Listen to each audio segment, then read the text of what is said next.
Core commanders conference की गैर कानूनी तारकीन वतन को मुल्क बदर करने के फैसले की हिमायत। आर्मी चीफ की गैर कानूनी तारकीन वतन की बाइज्जत और महफूज वतन वापसी यकीनी बनाने की हिदायत। जनरल सैयद आसिम मुनीर बोले, गैर कानूनी मुआशी सरगर्मियों के खिलाफ सख्त कानूनी कार्रवाइयां करने में हुकूमत को हर मुमकिन ताउन फराहम करेंगे। जखीरा अंदोजी, स्मगलिंग, माफियाज और कार्टल्स के खिलाफ कार्रवाइयों को आने वाले दिनों में मजीद तकवीत दी जाएगी।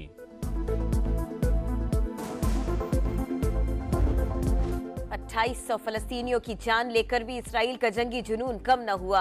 रफा कैंप और खान यूनुस पर वहशियाना बमबारी, 200 मकामात को निशाना बनाया। दर्जनों इमारतें मलबे का ढेर बन गई, अस्पताल जख्मियों से भर गए। इमदादी कारकुन भी इसराइली दरिंदगी से महफूज नहीं। जख्मियों को ले जाने वाले 2 एम्बुलेंसेस पर हमला, मुतअद्दिद इमदादी कारकुन जख्मी। सेहूनी फौज गजा पर धावा बोलने को भी तैयार। मदद के लिए सीनियर अमरीकी जनरल भी तल अवीव पहुंच गया। तैनाती के लिए अमेरिकी फौज के 2000 एहलकार भी अलर्ट। बमबारी से जान लेने के बाद इसराइल फलस्तीनियों को भूखा प्यासा मारने पर तुल गया। गजा का मुहासरा खत्म न किया, मिस्र से आने वाली इमदादी ट्रकों को भी दाखिल न होने दिया। रफा क्रॉसिंग पर भी बम बरसाए, इमदादी राहदारी तबाह। गजा में पानी, खुराक और ईंधन नापैद। अक़वाम मुत्तहिदा के इदारों का स्टॉक भी खत्म।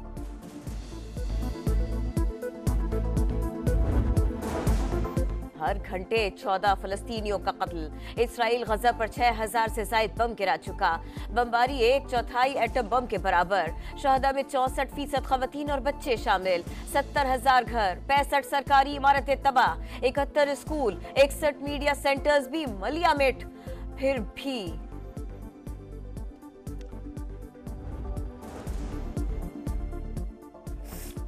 अमेरिका में इंतहा पसंद के हाथों शहीद होने वाले बच्चे का नमाज जनाजा। हजारों अफराद शरीक, तदफीन पर रिक्कत-आमेज मनाजिर। पुलिस के मुताबिक कातिल इसराइल का हामी था, हमला मजहबी बुनियाद पर किया। गजा की नाकाबंदी और फलस्तीनियों का कत्लेआम। पाकिस्तान फलस्तीनियों के शाना बशाना। सियासी क़यादत इख्तिलाफात भुलाकर यक ज़बान। इस्लामाबाद में कौमी फलस्तीन कॉन्फ्रेंस, सियासी जमातों के रहनुमा शरीक। MQM पाकिस्तान 20 अक्टूबर को कराची में रैली निकालेगी। फलस्तीनी खातून मुश्किल वक्त में साथ देने पर पाकिस्तानियों की शुक्रगुजार। भारतीय इंतहा पसंद इसराइल के हामी फलस्तीन से मुतालिक गलत मालूमात फैलाने लगे। भारतीय अकाउंट से हमास की जानिब से बच्चे को अगवा करने का प्रोपेगेंडा किया गया। रिटायर्ड फौजी का इसराइल को फलस्तीनियों के कत्लेआम का मशवरा। पाक चीन लाजवाल दोस्ती हर मौके पर साबित कदम। किसी को भी देरीना ताल्लुकात मुतासर नहीं करने देंगे। निगरान वजीर आजम की बीजिंग में थिंक टैंक से गुफ्तगू। सरमायाकारों को ग्रीन एनर्जी मंसूबों में सरमायाकारी की दावत। अनवारुल हक काकड़ से कीनिया के सदर से मुलाकात। तिजारत, सरमायाकारी और अवामी राबिते बढ़ाने पर इत्तफाक। निगरान वजीर आजम से श्रीलंकन सदर भी मिले। चीनी सदर के इशाये में भी शिरकत की।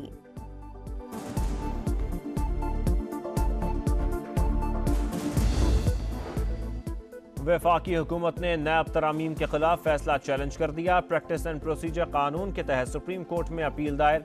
फैसला कलअदम करार देकर तरामीम बहाल करने की इस्तदा। इजाफी दस्तावेजात के लिए 15 दिन की मोहलत भी मिल गई। सियासी इंतशार से जमहूरियत मजबूत होगी, न मुल्क की मसाइल हल। सियासी जमातें एक दूसरे के लिए गुंजाइश पैदा करें, मौलाना फजलुर रहमान की तजवीज़। कहा, सियासतदानों के सबब जमहूरियत के लिए मुश्किलात आई, अब संभलना होगा। एक दूसरे के लिए गुंजाइश पैदा न की तो नुकसान सबका होगा। जमहूरियत की मजबूती के लिए सियासी फॉर्मूले के साथ आगे बढ़ना होगा।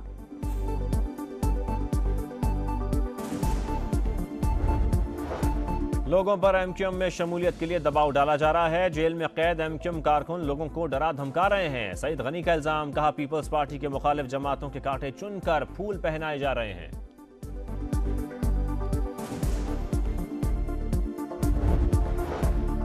PIA में फ्यूल का बहरान। आज भी 9 परवाज़ें मनसूख। मुख्तलिफ शहरों से UAE जाने वाली परवाज़ें कैंसिल। अंदरूनी मुल्क भी कई फ्लाइट्स ने उड़ान न भरी। PIA ऑपरेशन जल्द मामूल पर आने का इम्कान। PSO से यौमिया अदायगियों का मुआहदा तय पा गया।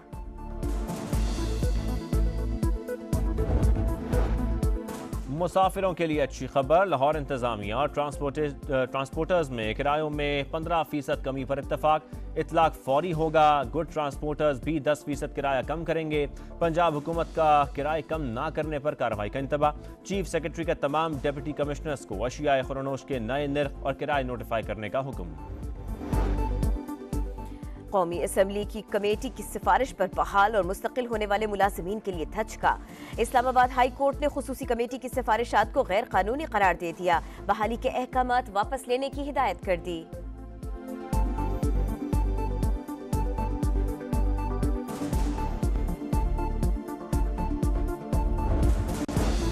सरकारी मुलाजमीन को आखिरी तनख्वाह की बुनियाद पर पेंशन नहीं मिलेगी। तयन आखिरी की तनख्वाह की औसत पर होगा। पेंशनर के इंतकाल पर अहल खाना को सिर्फ 10 साल के लिए पेंशन मिलेगी। शोहदा के वरसा 20 साल तक पेंशन ले सकेंगे। निगरान हुकूमत ने पेंशन रूल्स में तब्दीली की समरी तैयार कर ली। वजारत खजाना आलमी इदारे से मुज़ाकरात से कबल समरी मंजूरी की ख्वाहिशमंद।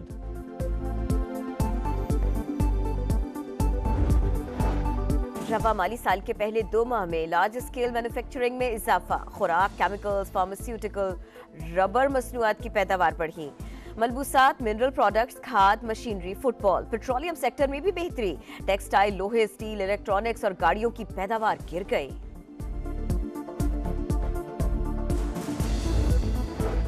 चालीस दिन बाद रुपए की कदर में इजाफे को ब्रेक। इंटरबैंक में डॉलर 20 पैसे महंगा, 277 रुपए 3 पैसे का हो गया। ओपन मार्केट में भी डॉलर की कदर 50 पैसे बढ़ गई।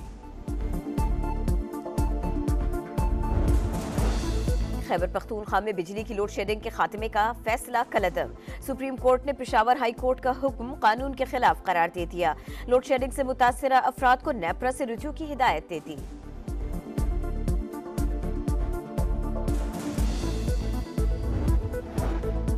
अदालती हुक्म इम्तना के बावजूद तामीरात पर सिंध हाई कोर्ट बरहम। लियारी की 9 मंजिला इमारत को गिराने का हुक्म। SBCA से 2 हफ्ते में रिपोर्ट मांग ली।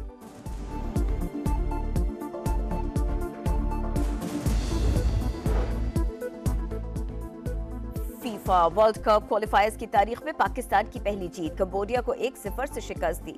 पाकिस्तान की जानिब से हारून हमीद ने गोल स्कोर किया।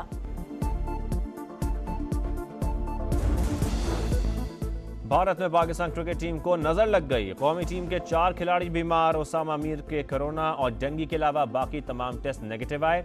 शाहीन शाह अफरीदी और जमान खान को वायरल इन्फेक्शन की शिकायत। अब्दुल्ला शफीक को शदीद बुखार।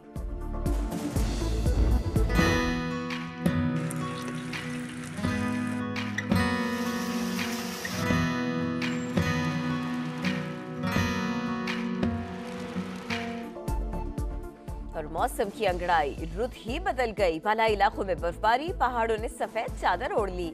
स्वात चित्राल में रुई के गालों की बरसात। लोहारी टनल भी बर्फ से ढक गई।